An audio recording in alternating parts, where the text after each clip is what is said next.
Hey everyone, I'm Terry G. Thanks a lot for stopping by tonight. And we got a special guest in the house, Vas Solo, meditation coach.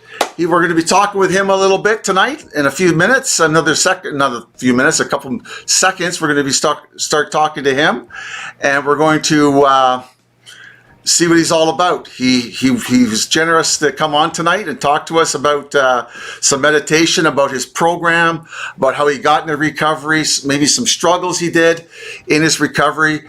And you can ask a bunch of questions about him.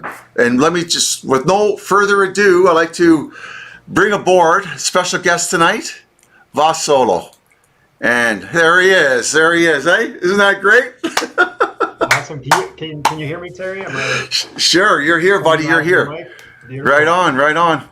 Vas is from Toronto area. He lives in by Richmond Hill in Toronto. So we're not that far. We're not that far. He gets better weather than us, anyways. That's for sure.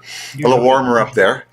And I called him up the other day and I asked him. Well, I Facebooked Vas and asked him if he would come and join me on the channel tonight to talk about a weakness that I have in my program, and that's meditation, spirituality. You know, he fits right into that weakness of mine, and that's what I thought about him when I was saying, what guest can I get on here to talk about something that is great for the listeners, but is also great for me in my program. And I thought about Vas Solo, and he was willing to come on. I think it's terrific. And there's one thing I want to start off by saying. This guy has a really cool name. He really, really does. I think he does. And I'm just going to ask him to tell us a little about himself and how he got in the last 6 or 7 months of his addiction life. If you'd like to share a little bit, like to introduce yourself, Vas, and just move forward with that. Yeah, absolutely. First of all, thank you for having me on, Terry. This is exciting. I'm happy to be on here and to hopefully share a good message with your viewers.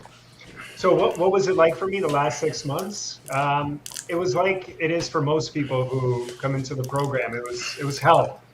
You know, I had spent about 12 years in active addiction and alcoholism, and just like all of us who come into the 12-step program, I was trying to quit on my own, but I couldn't. And thankfully, I found the rooms of the 12-step program and a fellowship that showed me what the solution was. And I followed their instructions. I got a sponsor. I worked the steps. It took me about 5 months to finish them all. Some people say you're never done working the steps. It's kind of true, but my first round took me about 5 months, and I had a spiritual awakening. I had that spiritual experience that the program promises, and something that I realized was that I was no longer that same person that came into the rooms 5 months before. Like something fundamentally about the way I thought and the way I felt changed. Can I ask you one question? How old were you when you came into recovery? 32. You were 32, eh? Yeah. So I came into it when I was about 31. So we're about the same time when we came in. So you're a pretty young man when you came in. Right? That's good for you, man. That's terrific. Yeah. And what were you saying about your recovery? You had like a spiritual awakening after 5 months? Yeah, after 5 months, I had that psychic change that the big book talks about, and I just realized that I was living life in a different way. You know, I was no longer miserable. I no longer had the obsession of the mind where I wanted to use all the time. Like I was most of all, I was really inspired by the spirituality of the program. You were, right? By the higher power concept and everything. Can I ask you though, when you came, how did you feel? Like your first day of recovery, how did you feel about that? When you said to yourself, I'm gonna clean myself up. But when you went to your first recovery meeting, how did you feel in that meeting at the start? How was that for you? I was nervous. Were you? Nervous. Well, how nervous were you? Were you very nervous? Very nervous. Because you were, right? But when I was coming into the program, by that point, I was such a wreck that I had all of these psychological issues, right? I thought I was depressed. I had terrible anxiety. And so as I was driving to that meeting at the community center, there was so many times where my mind was saying, turn around, go home, like, don't do this. But I went, I think my higher power was with me that night. And I went there, I found the room, and there wasn't that many people there. But when they started to talk about recovery and they started telling me about themselves and where they had been before they found the program, I was deeply inspired because some of them had way lower bottoms than me, or at least that's how I judged it to be. And I said, hey, if you can recover after smoking crack every day, I can recover from a 3 to 4 times a week cocaine binge habit. You know what I mean? Wow. So your recovery is mainly from drugs, right? For me, it's absolutely interchangeable. I was doing both cocaine, crystal meth, and drinking like a fish. So yeah, I did a lot of coke at the end of my drinking career. Cocaine was like there was lots of it around. It got really cheap at the end. There was lots of coke, but I never considered myself a coke addict. I considered myself more of an alcoholic. But for somebody to come in and be dual addicted, like cocaine, alcoholism, my hat. I tilt my hat to you because I think drug addiction, just what we read in the papers right now, is way harder to get off of than alcohol. I'm not comparing. I know some guys that they can't get off alcohol. I know that, but I just think when you're doing drugs, street drugs and that, I think it's very hard to get off those and get any sort of recovery off the street drugs, fentanyl, whatever it may be. It's difficult, and for you to have 4 months of 4.5 years of continuous sobriety, that's fantastic. Like going to the meeting. What was your time when you went to the meeting? What was your epiphany that said, I got to do something about my life? What was that? So I'll tell you about my rock bottom. I had many, many bottoms throughout those years. And coincidentally, the last time I used my final rock bottom was not even my worst sort of binge or escapade. What happened was, it was a Sunday night. I was having dinner with my then girlfriend. She's actually my wife today. And so we're having dinner, and I started to feel that restless, irritable, discontent feeling where I just wasn't happy with where I was, what I was doing, and I needed some relief. And so I called up my dealer. I got Coke, right? I got a gram of Coke. We drove back to my place, and I knew I had work the next day, but I didn't care. I just needed to feel better. And so I remember I did half of the bag right away, and I waited for the effect, and there was no effect. I didn't feel high at all. And so I'm like, what the heck is going on, right? I'm not getting my relief. So I said, I got to do the rest of this. So I did the rest of the bag in my second go. Wow. And nothing. I didn't get high that night. And so I remember I was sitting against the wall in my room on my bed, and I was super depressed. And I for some reason, I just started thinking, what the heck am I doing this for? What is going on with my life? Like, I really need to change. And then a couple of days after that, I was driving to that meeting. Oh, sorry. 1 second. Whoa, Yeah, I just hit the wrong button there. Sorry, I just lost.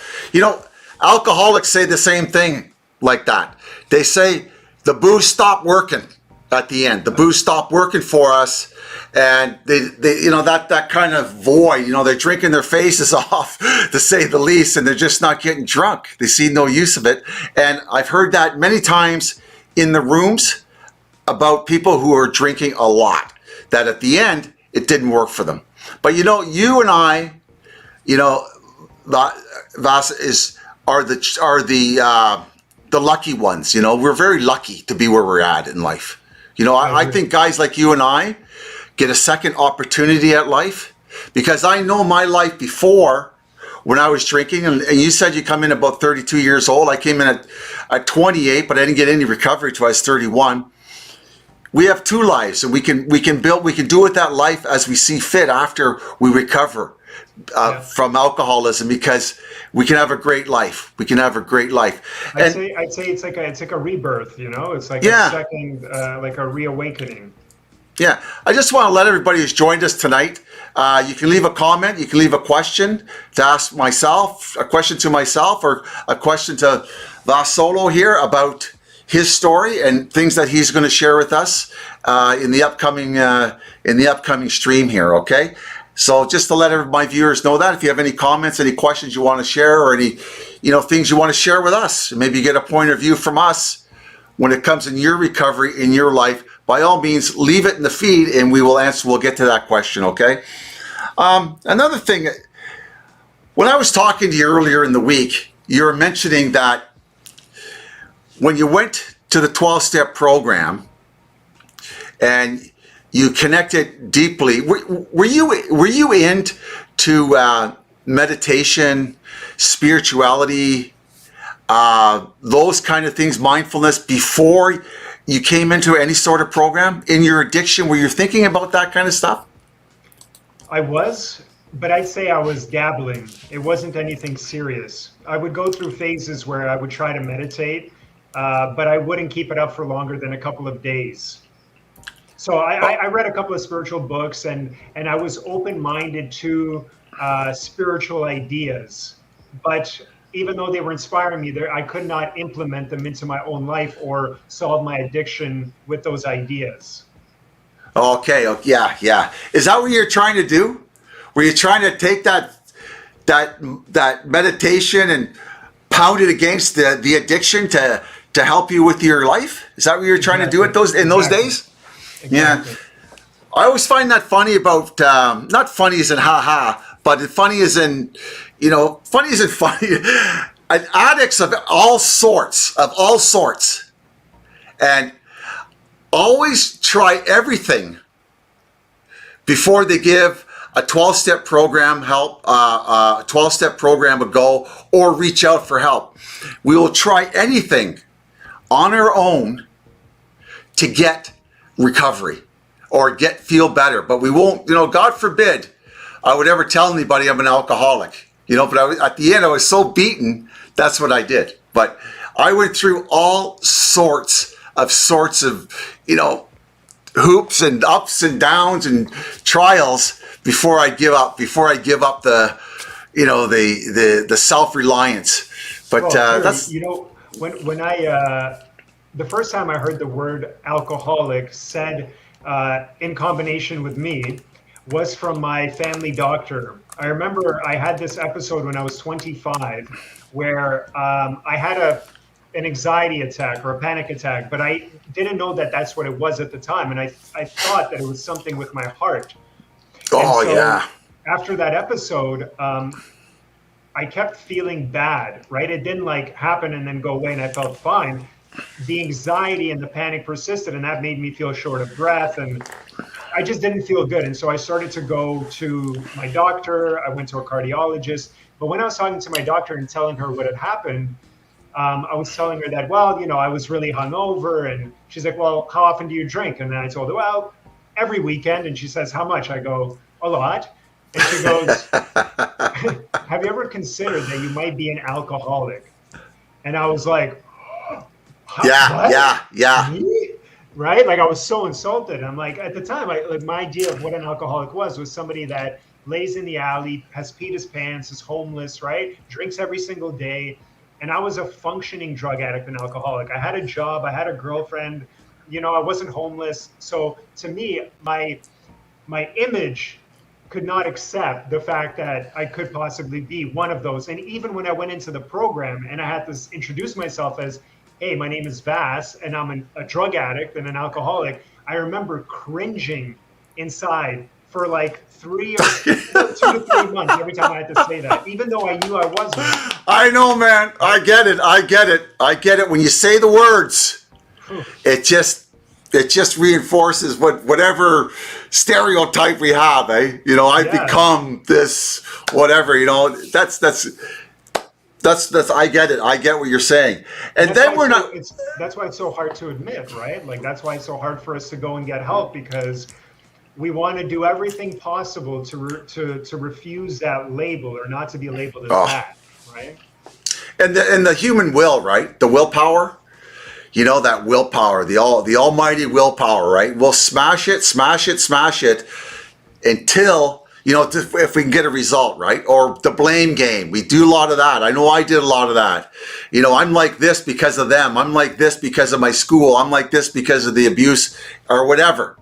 It's not because of the booze. It's because of everything else. But the reality of it is, I drank a hell of a lot. I drank a lot, man. Holy shit. And when I talked to you earlier in the week again there, I've talked to Vas earlier in the week. I did like a little interview, let everybody know what was going on here. But you mentioned that when you entered the program of recovery, and for you it's the 12 steps, you said to me, you said that your journey with the 12 steps wasn't enough for you. And I use that too, that phrase too, the 12 steps weren't enough for me. Or the place where I was going to get recovery wasn't enough for me. I had to go get therapy. I needed outside help like that. Mm-hmm. So I understand when somebody says the 12 steps aren't enough for them, but what did you mean by that when I was talking to you the other day about that? What did you mean by that? Well, okay, good. I'm glad you asked me this question, and I want to try to explain it in a way that doesn't diminish what the 12-step program did for me, because had I not worked the program and had I not still be working the program, there's no way I would have the recovery that I have, right? So what I really meant was that after I worked the steps, there was this period of grace where I felt, they call it the pink cloud, right? In the rooms, we refer to it as the pink cloud period, where everything is just absolutely wonderful. Like you're on this, it's a period of bliss, right? You feel completely protected. Anything is possible. You feel happy for the first time. But then about a year into recovery, that feeling started to subside, right? And so I started to feel crappy again. And I'm like, what's going on? Because I'm still doing the program like I was taught to do the program. I'm working the steps. I'm sponsoring. I'm doing inventory. I'm praying constantly. I'm of service. And yet I can't get that feeling back. I can't get that feeling back, right? And so that's what I mean by it wasn't enough for me, because what I truly realized after that experience is that I started to look outside of the program on how I could grow spiritually, because the things that the book was talking about, so let's say meditation, for example, it doesn't explain to you how to meditate. Exactly. Yeah, I agree with that. I agree with that. And sorry for interrupting you. No problem. But it's a big one. I don't do it. I don't meditate. I really don't. I just never have. But it says meditation's a big part, and I don't do it too often. That's why you're here tonight to talk. That's why you're here tonight to talk about this meditation stuff, and I need to hear it. I need to hear it, and I think the listeners need to hear it, that it still exists out there. There's a lot of people still need it, especially in a busy life. Not just for people who are addicted. Meditation is great for people who are stressed out, who are having difficulties with their life. Those kind of things. But sorry for interrupting you, Vas. Sorry for interrupting you. Just take it away. No, that's okay. And I know you popped up a question there from somebody that was... he's just welcoming you. Peter's welcoming you to the channel. Hey, Vas, welcome to the channel. How do you use meditation to help with your recovery? Well, yeah. Awesome. So thanks for the question, Peter. And I think I want to address it by first telling you how I incorporated into recovery in the beginning and how I incorporate it now. And then we can go into a little bit more of the details of what the science says about meditation. Sure. How meditation actually works within the body, mind. But my story is this. When I first got into the rooms and started working the program, I started meditating almost right away, because I came upon this book about yoga, and not like the stretchy bendy yoga, but I'm talking about the whole yogic philosophy of life, right? It talked about God, the spiritual path, spiritual practices that allow us to expand and to grow spiritually. And one of the practices that was central in the book was meditation. And so, because I was so inspired by what I was reading in the book, and because it's matched what I was doing in the program, I started to do it and to practice it for 5 to 10 minutes every morning. I would sit down on my cushion, I would close my eyes, and I would just try to be still and just to pay attention to my breath. Well, Yeah, I know I'm interrupting you, right? that's fine. But how do you stop the mind? How do you stop the mind from slowing? How do you slow that mind down? So it's pretty much impossible until you attain some sort of mastery. So the idea behind meditation is not to stop the mind, it's to occupy the mind with a single task. Okay. Right? And so that's why something that's very simple for your viewers to try is simply sitting down and observing the breath. And what the mind is going to do naturally, it's going to get distracted. You're going to start to think about what you want for breakfast, or who you have to call later. And so what your job is during that meditation is to notice that you're no longer watching the breath, and then to bring the mind back to that single point of focus, right? And what people, when they first try it, if they're not used to sitting still and being quiet, they might get frustrated, they might want to give up. But it's like working the steps. Within that process of noticing that you're distracted and bringing your mind back to the point of focus, you're actually creating the benefit. You're training your mind to be more still, right? And there's many more things that happen in addition to that. But this is what meditation is supposed to do, at least on a very basic level. Okay. So what would what would you say somebody starts off with in meditation? If you're trying to meditate, what is a good target to start off with? Like 1 minute? 1 minute is fine. Yeah, oh, okay. It's the best thing to do is to try to form the habit of doing it, right? Okay. And if you're in recovery, most people who are in recovery are going to have that AM practice and that PM practice, right? Or at least I do, and I know a lot of people who do. And so in the morning, I don't start my day without some sort of practice that connects me to God. So for me, that looks a certain way today. But in the beginning, it looked like 5 minutes of meditation, prayer, asking God to guide my thoughts, to help me stay sober, to be good to others, to be selfless. And that was my practice at the time. Right. Okay.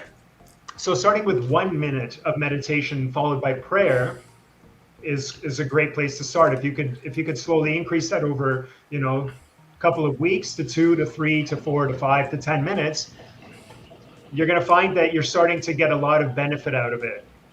Because now, like, we live in a world that's very different now. Like, not just the pandemic, but the world.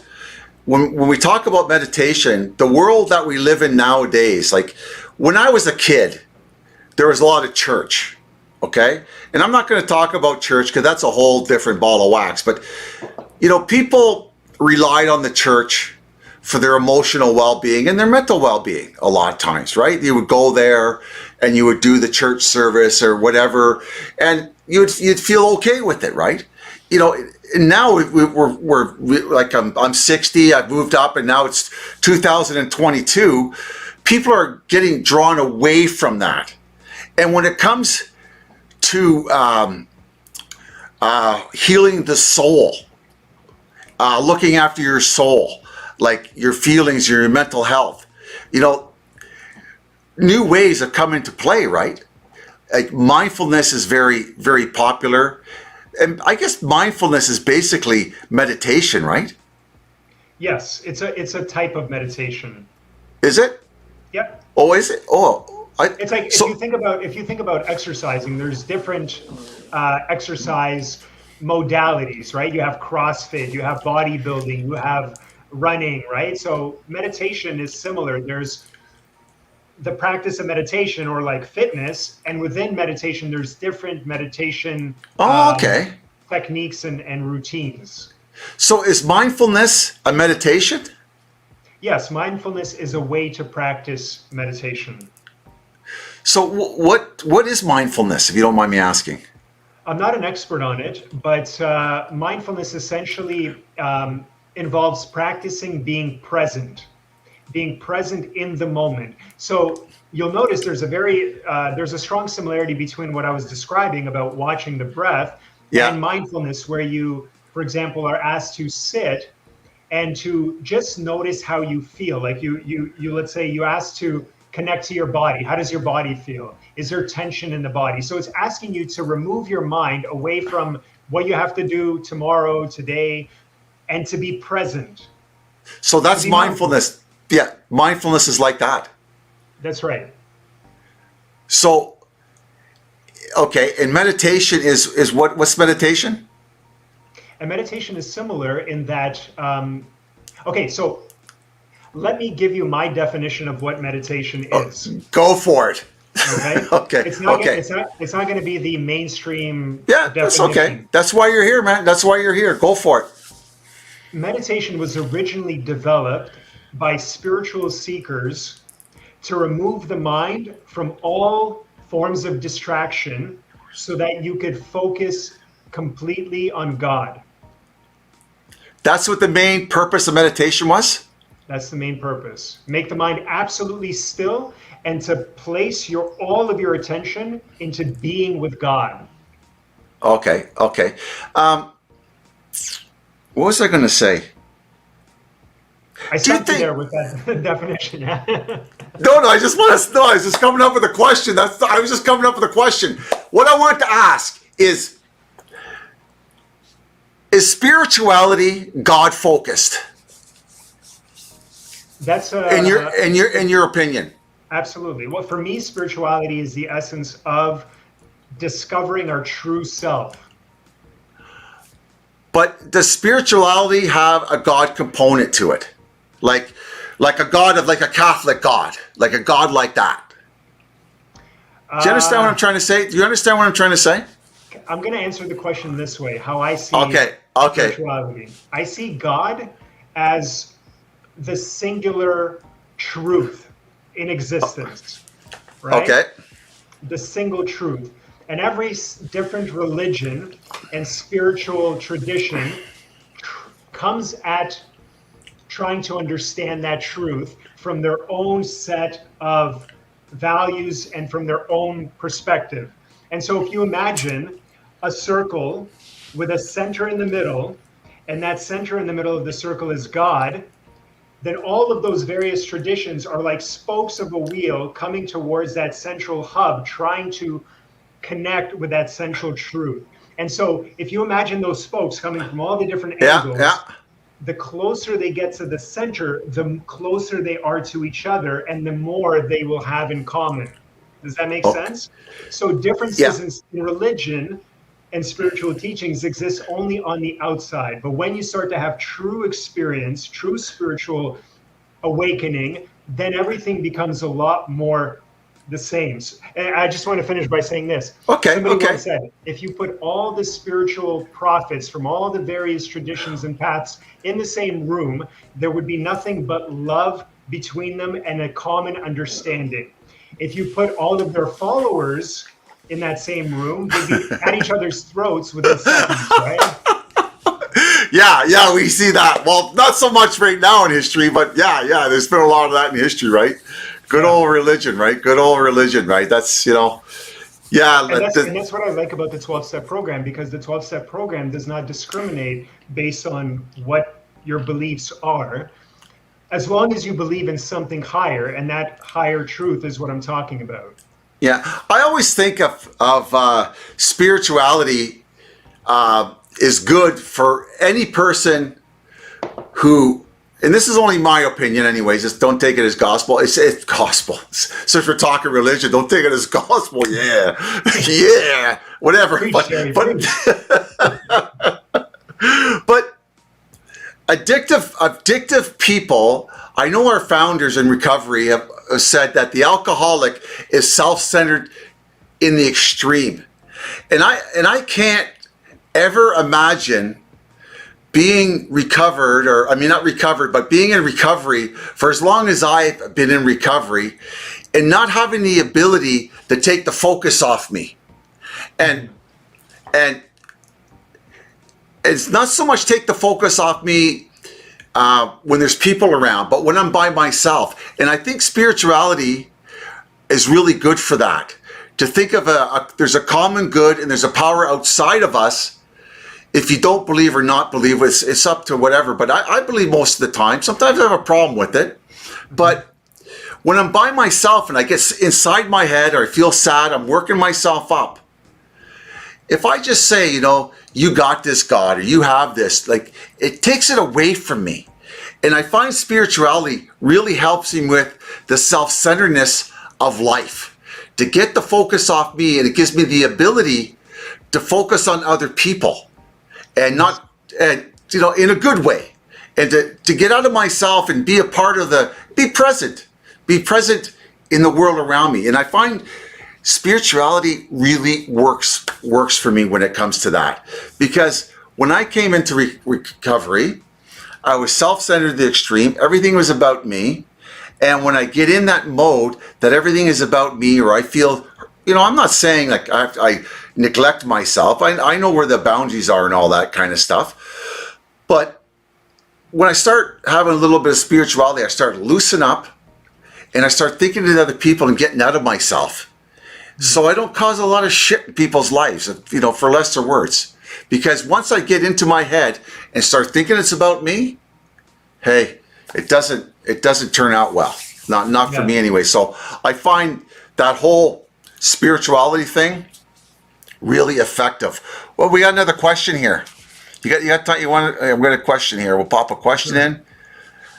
I've asked Terry, how long does it take before meditation doesn't seem forced? Any suggestions on how I can get the most out of meditation periods? Tuning in from BC, Canada. Woohoo! Okay, thanks for the question, Hunter. I don't know exactly what Hunter means by forced. If he's talking about it feeling like something that he has to he doesn't like to do, so he forces himself to do. Or maybe he wants to come to a point where he actually starts to enjoy meditation. Yeah, it could be all the above. Maybe that's what Hunter is asking. And I would say that, I'll give you an example. When I was in high school, I was overweight, and I was extremely insecure about my weight. But no matter how hard I tried to stop myself from overeating or lose weight or get fit, I could not do it. But then something in me finally snapped when I was 19 years old, and I just became obsessed with running. Before that, I couldn't get off the couch. And here I was running every single day. And I couldn't run for more than like a minute at a time before I was gasping for air. And so here I am, just, this waddling down my block. And once I catch my breath, I run for another minute and rinse, lather, repeat. And then after 6 months, I was running for 30 minutes straight. And I had lost a bunch of weight. And I remember that for the first 3 or 4 months, I was not necessarily enjoying it. I was just forcing myself to do it because I really wanted the result. But then something clicked, and I started to really feel good when I ran. I started to feel good about my progress. I started to really enjoy getting out there in the mornings and doing it. And so this applies for anything that we do and we start. It takes time for us to sort of figure it out, for that moment to pass where we're really not enjoying it. And then we start seeing results, and those results begin to motivate us. On top of that, we've established a habit. So now there's less resistance to doing it, right? But I'm not going to lie and tell you that there are moments, like for example, I'm going to meditate after we're done this stream. There are moments where I feel tired and I don't want to do it. But because I know how powerful the benefit is to how I feel versus how I feel when I don't do it, that motivates me to sit down and go through the practice even when I don't really feel like doing it to start. Yeah. So I hope I answered that question for you, Hunter. Yeah, he said all the above, everything that you mentioned, like what you doesn't know about, what you weren't sure about forced, the way you came back to him. He said all the above, so it gets, how it feels easy to get, I guess. Yeah. Well, and Hunter might be familiar if he's done the 12-step program. We thought we could find an easier, softer way, but we could not, right? And when it comes to these kinds of practices, you don't want to sit down and try to meditate for 40 minutes if you don't do it a lot. You want to gradually work up, but there is no avoiding the work that has to be done, right? So you have to believe in your heart, just like I believed in my heart that the 12-step program would do something for me. You have to believe that this meditation is going to offer you something that's of benefit and of value. And I've known people, like in 12-step programs right now, there's actually meditation groups that have started up in the last maybe 10 years, and they become very popular. And, the results that people are getting from meditation has been terrific. They've done very well with it. I've just never practiced it, and I should start practicing it because it's got a lot of benefits to it. There's a lot of benefits to meditation. I just want to let you what was one what are some of the benefits, health benefits besides stress that you can get from meditating? Okay, so I'm glad you asked me that because I'll come back to when I was talking about when I first started doing it, when I was working the steps. The thing that kept me the reason I kept doing it is because I noticed that, if I meditated for consistently every single day for 5 to 10 minutes and I did my prayer in the morning, I felt good. And some of the things that I began to notice is that I started to get all of these new interesting insights into myself, which were helping me navigate recovery better, right?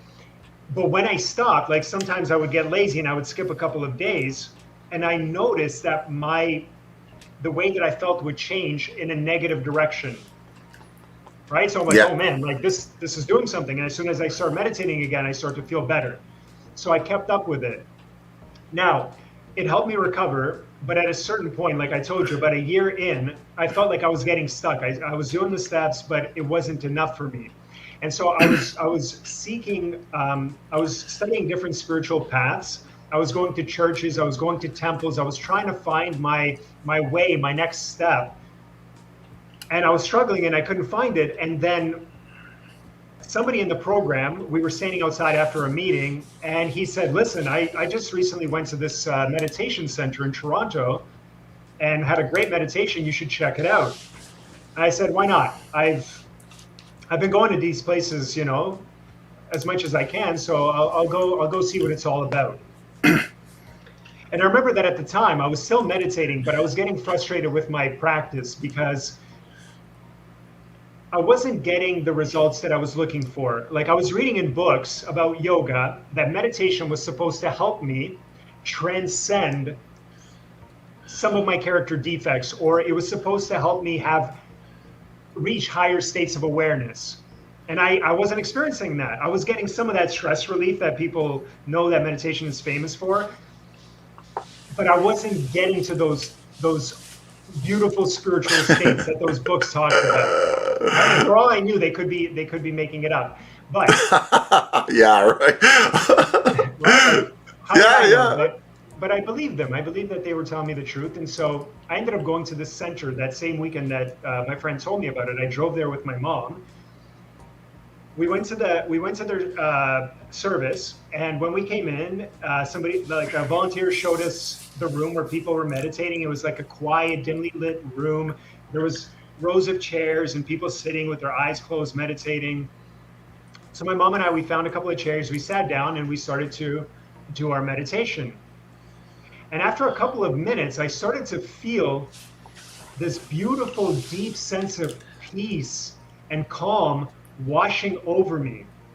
I started to feel like there was this beautiful, loving presence there with me in the room, right? And I'd never experienced that kind of state before in my meditation. And I remember that the meditation was over, and it seemed like it was like 5 minutes, but it was actually 30 minutes that we sat there. And my mom and I, we both turned to each other, and my mom whispered to me, she's like, "Did you feel that?" And I was like, yeah, I did. I felt that. So we both had this really great meditation, and we talked about our experience on the drive home, and we both felt like the same thing. We both felt a very uplifted, beautiful, peaceful state, and that presence with us. And what's more is that we both left there feeling very happy, and that feeling lasted with us pretty much for the rest of the day. Right? Right So on. I'm like, wow, this is a really cool experience. So I ended up going back the following weekend. The experience happened again. And so this time I talked to one of the people who worked at the center, and asked them, hey, like, what kind of meditation do you guys practice? Can I learn it? And they said, look, go to our website. You can order lessons that we'll mail to you, and they'll gradually teach you the full technique that we do here, along with the philosophy of like the spiritual path that we practice. So I'm like, done. I went home, I ordered the lessons, and after 2 weeks, they sent me the first one, and I started to practice this new kind of structured form of meditation where I gradually learned how to do everything all over again. I learned how to sit the right way. I learned where to keep my eyes when they were closed, right, for best results. They taught me different breathing techniques. And then finally, 2 months into those lessons, I got the lesson that taught me a mantra, right, which is basically 2 syllables that I had to mentally chant as I inhaled and as I exhaled. And so here's the cool part. I'm getting to the end of the story. Right away I went to try out this technique, right? I sat down, I closed my eyes, I started watching the breath, and I started to mentally chant those words. And after what was probably about 5 minutes, I started to feel the onset of that experience again. My mind became extremely calm. I began to feel extremely peaceful, and again to experience that beautiful, calming, comforting presence. It might sound like an exaggeration, but I like to say it was like being cradled in the loving arms of God. Okay? Okay. Beautiful state. I wasn't thinking about the past. I wasn't thinking about the future. I was just in that beautiful present moment with this presence. Okay? Wow. And as I got up after about 30 minutes of doing the meditation and I went about my day, I felt so good. I felt like there was this beautiful bubble of joy at the center of my chest, and I felt so connected to everything. And I remember just thinking, what is going on? This is amazing. So I've been practicing this style of meditation and going deeper into the practice for over 2.5 years. And after that time, my recovery completely went to the next level, right? You know, my channel is called Recovery Plus. Yeah. So I went from being recovered to recovered plus, and taking it to the next level. Because now that feeling of just peace, calm, happiness is pretty much my natural state. I'm not going to lie and say I don't go through difficult moments, but I can ride those waves without feeling like I'm drowning, right? Yeah. As long as I continue to practice this meditation. And I guess we'll get into what the benefits of meditation are and how they actually transform how we feel. But that's sort of the summary of how I got to where I am today and why I'm so passionate about telling people about meditation. Yeah, because your story also but the meditation is also connected with the spirituality, right? 100%. Yeah, I think it's very important, and your outgoingness about God presence is good. I think a lot of, I don't like to say, a lot of people don't like the word God in 12-step programs anymore. It's taken a hell of a hit, to say the least. And everywhere you go, like we got groups here in Ottawa, they're kicking the word out. They don't want it no more. The singular movement, it's powerful movement here in Ottawa. There's groups, there's people, the groups are fighting over it, kicking the word God out of 12-step programs. And I'm on the side of it. If if it works, don't fix it. I think it's good. I'm on the side of, if you don't like the word God, it's like joining the Kingsman Club, right? If you don't like the way they're doing it at the Kingsman Club, you can join the Knights of Columbus. You don't have to go in there and start changing the Kingsman Club because you don't like it. Just go and find something that suits you, and that's what I like. That's my stand on it. But someone once said if you tore out every page that had the word God on it in the big book, you'd be left with like 10 pages. It is the essence of the program, right? Like I look at my addiction today as a symptom of a spiritual longing.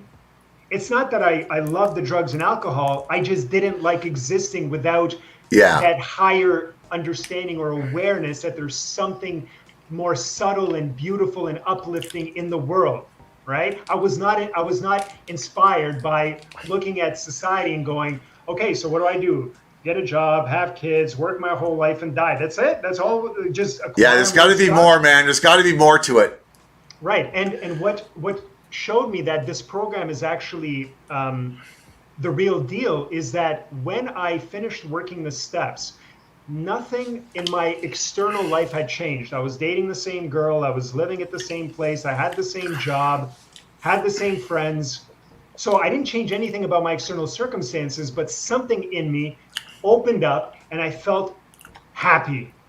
Yeah. Right? So there was a spiritual awakening. I didn't need anything around me to change. I needed to change to let that light in.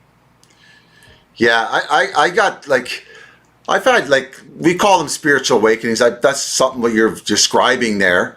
I've had stuff like that happen to me in 12-step programs. Like just, driving into work one morning. I'm driving into work, and all of a sudden tears come from my eyes, and it's joyful tears, and it's just there's nothing going on. It's just that everything seemed to be connected, and at that moment, that sense of gratitude and that sense of that everything's just going to be okay.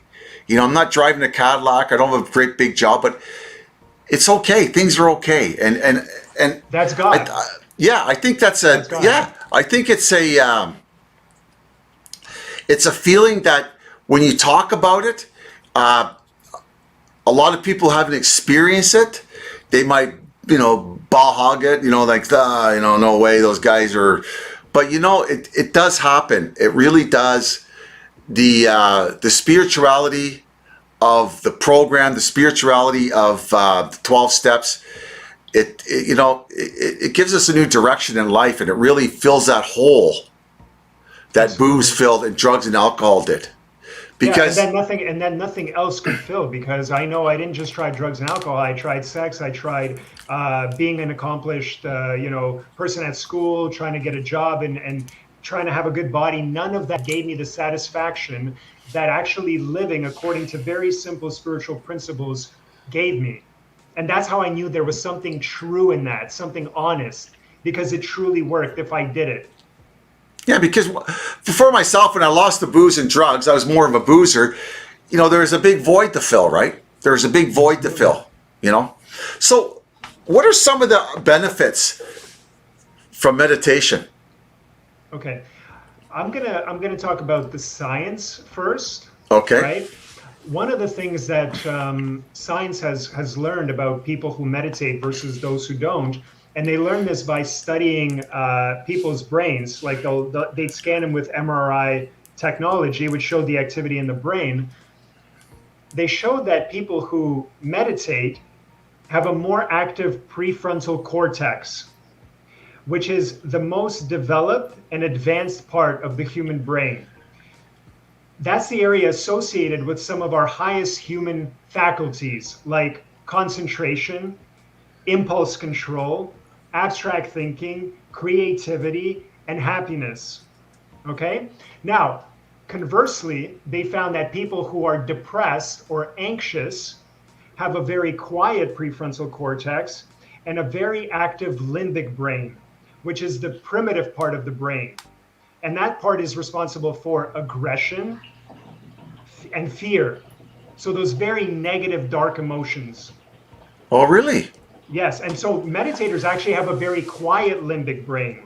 So their prefrontal cortex is very engaged and activated, and their limbic brain is quieter than the average person's. Whereas the people who are depressed, very active limbic brain, very dull and underactive prefrontal cortex. So meditation kind of wakes you up. Absolutely. It energizes the part of your brain that awakens your highest human capacities and faculties that actually make you feel good and connected. Right on. But there's just meditating and just doing that on a regular basis. It's like the stress levels go down. The health has got to be a lot better. Like the heart rate, everything's got to, Absolutely. Yeah. Because you're relaxing the nervous system. The nervous system controls the heart, right? It controls the functions of the brain. It controls all of your organs and the hormonal system. So if you're allowing time in your day for the nervous system to completely relax and get a much deeper rest than it's used to, then of course you're going to start receiving certain health benefits from that, even on the physical level.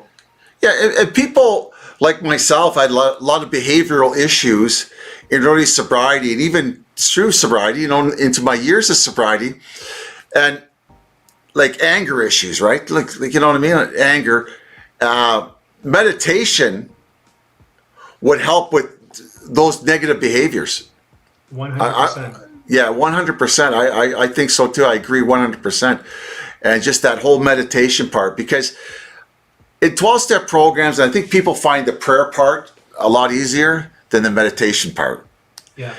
A lot of people talk about the prayer part before the meditation part. You very rarely hear, I meditated this morning for half an hour, right, or 10 minutes or 2 minutes. You very rarely hear that in programs. But can I just ask you, what was one of your greatest moments in recovery so far? Just changing the topic up a little bit. I would say getting married. Getting married? Yeah, finally getting married, because the reason it jumps out, one, because I love my wife dearly. Oh, right on, man. Right on. And two, because before I recovered, I did not think I would ever get married. I was the type of guy who had the wandering eye, who always wanted to be with a new girl, right? Just to sleep with as many girls as possible. And I thought that was who I was. And the idea of being with one person for the rest of my life to me seemed absolutely absurd and almost like some sort of punishment. Now, when I started to recover and I started to heal, my wife was with me the last year of my addiction, so she saw the worst of me, right? And I kept telling her, I said, "You gotta leave me. You're wasting your time. I'm a pig, right? Like, don't powerful words, man. Powerful words to tell somebody, eh? You gotta leave me." But God bless her heart, she stayed with me. She saw something in me, I guess, that I couldn't see at the time. And as I started to recover and I started to look at things in a different way, I remember there was a moment where she's probably listening to this in the other room and going, "Aw." I'm not doing it so she hears me. I know. But there was a moment where I just looked at her and I said, I want to spend the rest of my life with this girl, And I just felt this deep sense of love for her. And I'll tell you, Terry, this whole sleeping around thing, that doesn't compare or even come close to the happiness that I feel being with her, right? It's a different state. It's a different state. Yeah, so, right on. When you find that true love, that true kinship or soulmate stuff, it's powerful. Do you mind taking a question? No, not at all. I don't know if you're okay. Let's see if we can get it all on there. Okay, kids today are into multiverse. Do you know this? Can you see the question? Of the multiverse, yeah. Kids today, they're using. Do you have any? Yeah, you want to read it? Or do you have any tips on achieving the interdimensional shifting? Do you know what that is? I've never heard of it. When Peter brought up the multiverse, I'm wondering if he was talking about the digital digital metaverse that Facebook is trying to create and these other companies are trying to create. Um, let's put it this way. When I meditate, I know that I attain a different state of consciousness. It's not the same state of consciousness that I have right now while I'm speaking to you, right? Yeah. It's an elevated state. It's an elevated spiritual state. Can I just stop you for a second? Can you, when you meditate, okay, say, like I know, like you're in a meditation. When you meditate, can you put yourself in a different time or something? I personally can't. I'm not. Is that actually a thing? I've never met anybody who could do it. I can't do it myself, but I've read about advanced spiritual practitioners. Okay. Who can do incredible things like levitate, who can shift from being here to being in another place in the world. Now, these sound extremely... I think that's what he's talking about here. Right. That shifting of, I don't know, like just put yourself in a different situation, like, I don't know, in a different place or something. In a different locality. I think it's possible. And the reason I think it's possible is because there are certain yogis who live in the Himalayan mountains, okay? And they're spending their lives meditating for 20 hours every day Wow. inside of a cave, right? They start a fire, they eat very little, and all they do is they sit and they go completely inward. Now, think about how difficult that would be to sit still for 20 minutes or 20 hours per day. No one can do that, right? No one can do that. We can't even sit in the doctor's office for 2 minutes without looking at our phone, right? Tell me about it. So these human beings have achieved an incredible mastery over their consciousness. And who knows what kind of things one can do when you've achieved that kind of mastery. So that's why I think it's probably possible, but I'm nowhere near that level. So, yeah, so they can have like an out-of-body experience. Yes. Jeez. I want to tell you a story which I found really, it's a short story. Yeah, go ahead. It's about a meditation teacher, okay? He was in India and he was giving a lecture on the spiritual path and about meditation, and somebody in the audience stood up and challenged him, and he said, "Oh, you talk about meditation, you talk about the spiritual path. Well, what powers do you have?" And in India, there's this whole deep tradition of yogis being known to have these supernatural powers. And if you have these powers, like shifting from one place to another, that means you're an advanced spiritual seeker. And so the teacher was stumped for a second. He didn't know how to respond because he didn't have any special powers. But then he thought about it for a second and he said, meditation has given me one very important power. And that is to choose to be happy in any given circumstance. Simple. Simple. And to me, that's a power worth meditating for. Right? Yeah. Because if we can maintain that equanimity, that level-headedness, to us, life will not seem so tragic or unmanageable. Yeah. Right? I just think it's like the West, our society, the Western society, we have lots of things, right? We have cars and food and sweaters. We can talk on the internet like this. We can do a lot of things, right? But there's a lot of our society has a lot of mental issues and emotional issues. We suffer in different ways. We suffer in ways of stress, depression, anxieties. It's, just all these internal things. And, these kind of remedies for that, meditation, spirituality, I think they're trending. And I think it's very important for people to get on board with this kind of stuff, because you'll have a longer life and you'll have a happier life.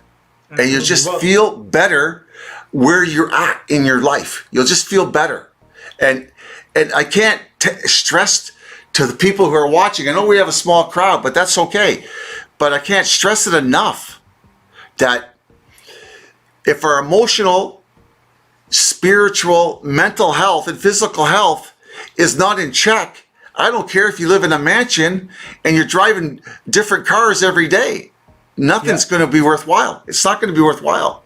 Well, so we got to look at. Go ahead. I just want to ask you and those who are watching this one question. Just ask this to yourself, and if you want, you can answer it. Sure. Go ahead. What would you rather? Two scenarios. You have to lose an arm, right? Like one of your arms gets amputated, but you will be happy. You will be happy for the rest of the time that you're on this earth. Or you keep the arm, but you're never happy again, and you live in a depressed day-to-day world. That's easy, man. The arm's going. The arm's going. Give me the saw. Cut it right off now. Right. So this is just to illustrate how important having and working on developing that good mental health, that sense of contentment, that sense of peace, because it's not something that you just get naturally. We have to work at it. Yeah. And also, right, when you feel good about yourself, like you have good self-esteem, you feel happy within your life. I'm not saying every day you're happy, because life is shit sometimes. It's no good sometimes. Yeah. But it's incredible how things come together for us. If we put our own well-being first in our lives, like we have to look after our kids and all that. I get that, right? But I mean, like, going to the gym, looking after our spirituality, looking after our emotional or mental health, looking after those kind of things, what we eat and all those things, and feeling happy and content in our lives. It's amazing what doors open up in our lives.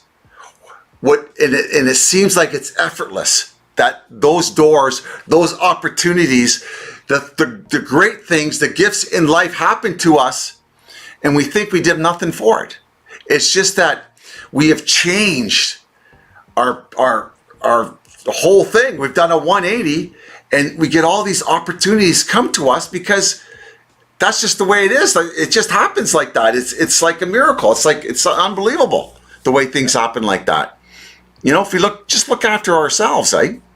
It's as simple as changing our attitude, right? It's saying, like, if something challenging is happening in life, right? You can either say, why is this happening to me, which is the addict way of thinking. Yeah. Or you could say, what is this trying to teach me? Or what is trying to happen here? Because if you have that attitude, you're going to be open to receive the solution to that problem. And through that solution, there's something about you that's going to change for the better. That's right. At least that's what I found in my life. Well, it's true. It's true. I believe that. I believe that, and it takes time. Like a lot of us in addiction have come from awful places, and a lot of people in addiction have come from awful places even before they picked up the booze or the drug. So it takes time, but it's very possible. It's very possible. It takes practice and it takes action. We have another question here. What's your third eye, and how do you open it? That's a good question. It's from Peter again. Okay, thanks for the question, Peter. I'm going to tell you what I know about the third eye that's relevant to the question, and I'll tell you what I've experienced myself with regards to the question. And so, coincidentally, the third eye, according to yogic anatomy, it's a subtle spiritual center within the body, right? I'm sure some of the people listening have heard of the chakras, right? So the chakras are 7 points of energy along the spine. And the third eye is somewhere right here at the point between the eyebrows. Coincidentally, when we're talking about meditating and what it does for the prefrontal cortex, we're energizing this specific area. So they're related. And so, in a way, what we're doing is we're actually awakening that spiritual center. We're not just energizing the physical brain, we're energizing the subtle spiritual center behind it. And the type of meditation that I practice today you can physically feel energy going to that point.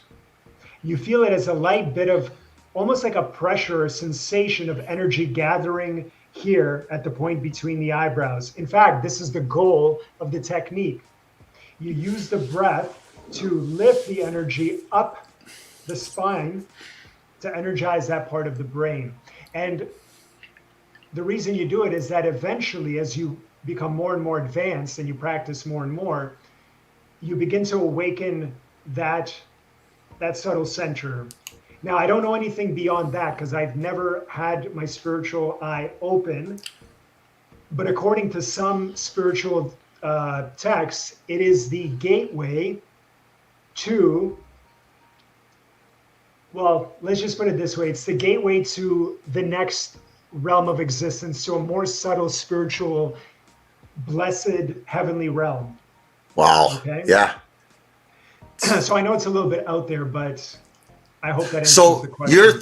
So what you're saying is your third eye has never been open yet. Not to my knowledge. I think if it had, I would have known. Okay. Did anybody on the feed? Does anybody have any other questions? No. This is like, I tell you, I've had a terrific night tonight. Like, I don't know. Like I just thought, huh? You're losing your voice, eh? You're losing your voice, eh? I know. It would probably be a good time to wrap it up if there's no more questions, because I don't know how much more I could talk. Yeah, I know your voice is going. That happened to me when I had to carry it all by myself. A couple times, but I just want to mention. Why don't you talk just a minute or so on your program that you've developed, and talk about your channel a little bit and how people. I'm going to put the link below to your channel, and if you have a link to your program, your course you've set up a meditation, I'll put a link below it too on my channel. But why don't you take us out of this great night tonight? I think this has been such a success. I just think it's great. Why don't you take us out tell us a little about your channel, and tell us about your course and how people can get in touch with your course and what it's all about, and then we'll end it from there. How's that sound? Sounds good. I hope I have enough voice left to do it. But so my channel is called Recovery Plus. You can find it on YouTube, and you can find me on Facebook under Vas Solo. My course is not yet online, but it will be within the next month or so. So if your viewers want to follow me on YouTube and add me on Facebook, they will get notified once the course is ready and released. Okay. And this course is about? It's a 6-week course that teaches the type of meditation that I was talking about that I experienced at the center. Okay. Yeah, so if they're looking to have a more uplifted spiritual experience, it would be a good course for them to take so that they could actually experience what I'm talking about. Okay, terrific. I'm going to take that course. I'm going to do that. I'm going to take that course. We'll get you signed up, Terry. And I just want to thank Vas Solo for coming out tonight and coming on my channel. I think it's been fantastic. I loved it tonight. I had fun. You had fun, eh? Yeah, I'm glad you had fun, because so much that's fun what it's my voice. And thanks to viewers. I think it was a very informative hour and a bit, and I loved it. And I want to thank you very much for giving us the time tonight on an alcohol-free life channel. And it's been great, man. You're my first guy. You're my first guy on the live feed, and I'll always remember this. God bless. Thank you very much. I want to thank everybody for stopping by. And boss, I'll call you in a couple days. We'll just go over a little bit, okay? And we'll send you the link. You can put it on your channel, and it takes about a day or so for YouTube to process it, do their processing. But I'll get it over to you as soon as possible. Thanks again. Thanks, my viewers. Come by. I don't know. Next week I might have one. I might not. I'll advertise it if I have one. If not, there's something for the next week. But thanks again, and get some water. You need some water, buddy. Thank you. God bless. It's been great, man. Thanks a lot. You gave your 100%. You gave it 100% tonight. I appreciate it very much. I can't tell you how grateful I am. Thanks a lot. We'll see you all later. Bye for now. Ciao for now, everyone. Bye-bye.